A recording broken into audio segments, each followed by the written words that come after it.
السلام عليكم ورحمة الله وبركاته. بسم الله الصلاة والسلام على رسول الله صلى الله عليه وسلم. duraan dursee ani fabbileessa kiyyaa Ustaad Naasirrii Wallaggaati waliin argamna irraan tana.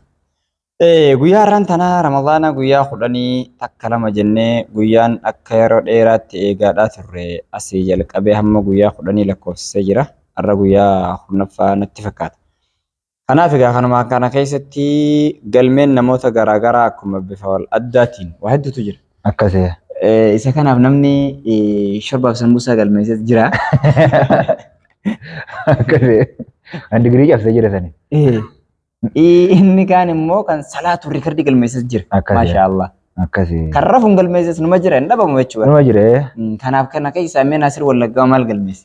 Alaa kulli haali Ramadaanni kun Ramadaana eegan dhaladhe yaani eega Ramadaana sooma nurraa eegale akka jireenya kee keessatti Ramadaan akka baranaa tole nagarre. Allahu akbar singirummaadhaan. Naatti tole boo maaliif yoo jette Haaya. tokkoffaa irratti Ramadaanni barreen gaddaatiif kan baranaa kana akka itti dabarse yeroo wal bira qabee ilaalu kan baranaa kun baxaa millayyaal bakka. Kanaaf iyyuu ani Ramadaana kana keessa wanni galmeesse wanni adda na godhe duraan guyyaa 10 keessatti quraana fixeen beeku quraana keessatti akka fixeen beeku alhamdulillah gara walitti taraa halkan kurna faayattiin quraana juusa 30 nu fixadhe. Allahu akbar. Kanaaf rikkeerri jammaraate jechuudha. Ayyee maashaallah. Warri haftanii hoo maal galmeessuu jirtanii maal galmeessuu deemtan 10 nu biraa kutee 20 nu biratti hafee hatta 20 kana keessatti hoo 2 faa 3 faa 4 faa ni jechuudha qabna li'annahu baatii barakaati. Tokko tokko jira ka yeroo dhaqee barcaa gaf fudhatu waa'ee mana maatiin taa'ee gattaa'u jira. An amma achirratti waa'ee namaa warraa ta'u saniin galatoomaan jaa warra keessatti waa'ee qofaa haasa'u. Maaliif Imaam Ahmad ibn Hanbal nama taa'ee na hamatu je galataa kaffalee hin fixuu je bar inni osoo wadaajee waamee qalee nyaachisee natti tolaa je bar. Maaliif maasiyaatii yaraa dhiqataa je.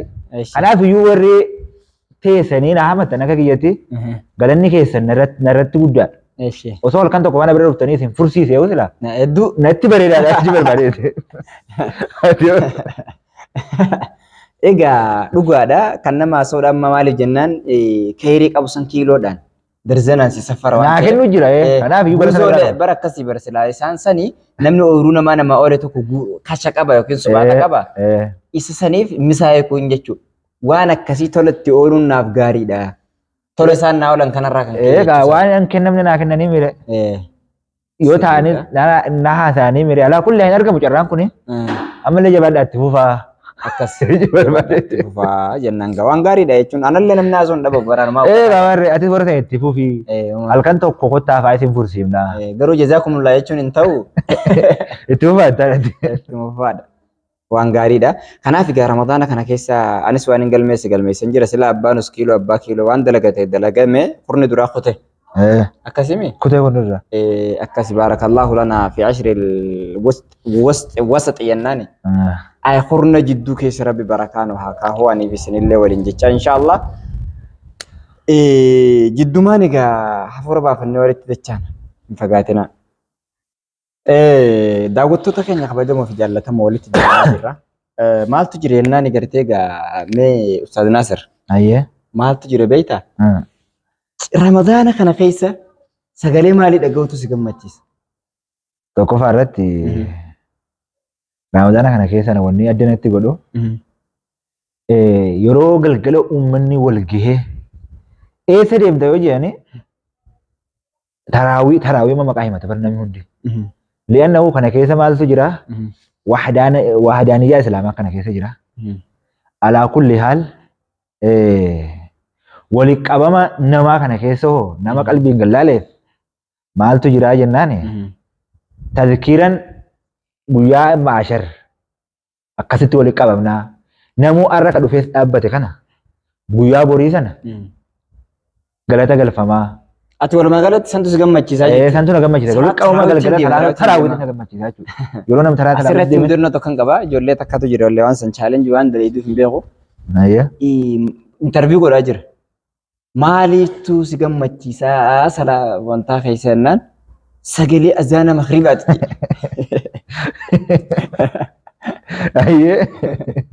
tokko immoo hidhame eegala maal godhe beektaa? Eeshi. Muwazzina masgidaatu jenne. Amma soo azaan hin geenye azaaneeti. Achiin sana booda namni dafee furuuf gaafa inni wannaa ta'u. Maali sa'aatiin gee wannaa lakkee firaankii isin godhe. Mu'azzin tuba pirankii akkam? Azaanee keeti. Illee. Firaankii isin godhe. Sammuu maan jedhamu akkam? Pirankii maaliif beeka namni? Infirina firaankii isin godhe jedhani. Hatta firaankii illee sadarkaa kana geessee jirti jechuudha. Ayyee. Saahiba keenya tokkotu maal jedhe beekaa? Rabbi mu'azzin ganda keenyaa tokko qaceelche poostii godhe feesbuukii gubbaatti. Ayyee. Rabbi mu'azzin ganda keenyaa tokko qaceelche. Isinillee haa qaceelchu jeeboo. Maali asiriidhaan makriba jee isin azaanee moo jiyaan namni? Eshi. Waan akkasiiti maaltu hedduu das hin jenne ramadaana keessa naan ijoolleen suni garuu hin taane yaada maleedha. Sagalee azaana subiiti jee bakka. Rafuuf moo maali yeroo? Afaan qabu naan ta'u jee bakka sun maaliif afaanii dhuusani gaa? Ahaa. Qachi jedhu barbaachilaan. Waan akkasiiti inshallah daawwattoota keenya kabajamuuf jaallatamaan akkasiitu jira. Garuu wanni akkanaa kun waan shari'a islaaminaa keessatti hedduu jibbamaa gara amantiirraa nama baasutti ilaalan achi deemu. Maaliif maaltus jibbiseenna murtii rabbi jaallachuudha. Kan sagalee azaana makribaa illee jaallachuun akkuma ta'e waan gaariidha ta'eetuma ammoo baatii ramadaanaa nyaataa dhugaatiif hin dhufne waan ta'eef jaalalti saniitiif jibbanni subiidhaa walitti yoo dhufe gara biraa nama oofu. Amma ilaali kana keessatti wanni xiqqoo ramadaana kana keessa namni karaa baadiyyaa kana dhaqee ni arga. Alaa kulli haali ramadaana gaa namuu naannoo biyya nuti jiru kanatti ni hatooraraa. Manni rafuu hin jiru jechuudha.